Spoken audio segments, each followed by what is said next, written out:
আসসালামু আলাইকুম। সবাইকে শুভ সন্ধ্যা। চলে আসলাম সন্ধ্যায় রান্না নিয়ে। অবশ্যই সন্ধ্যার রান্না কখনো দেখানো হয় না। তো আজকে আসলাম, সময়ও আছে, তাই ভাবলাম দেখাই। এই যে পার্শে মাছ দিয়ে, সিম দিয়ে, টমেটো দিয়ে রান্না করব। আর হচ্ছে এই পাঙাশ মাছ, সেই পুকুরের পাঙাশ ভাজি করে আলু দিয়ে কুমড়া বড়ি দিয়ে রান্না করব। ওটা হচ্ছে পাঙাশ মাছের মশলা, এটা হচ্ছে ওই পার্শে মাছের আর সিমের পেঁয়াজ মরিচ। আজকে এগুলা দিয়ে এগুলা রান্না হবে।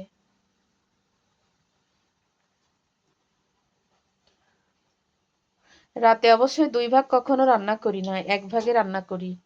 তো আজকে দুই ভাগে রান্না করতেছি, সকালে আবার কুমড়ো বড়ি দিতে যাব। এই জন্য চিন্তা করলাম যে এক ভাগে যদি একটু থেকে যায় আর এক ভাগে একটু কিছু করলে হয়ে যাবে, যেহেতু সকালবেলা দুই ভাগে করতে হয়। এই জন্য হচ্ছে দুই ভাগে রান্না করলাম, তা নাহলে সকালবেলা এই রাতে বেলা এক ভাগ রান্না করলে হয়ে যায়।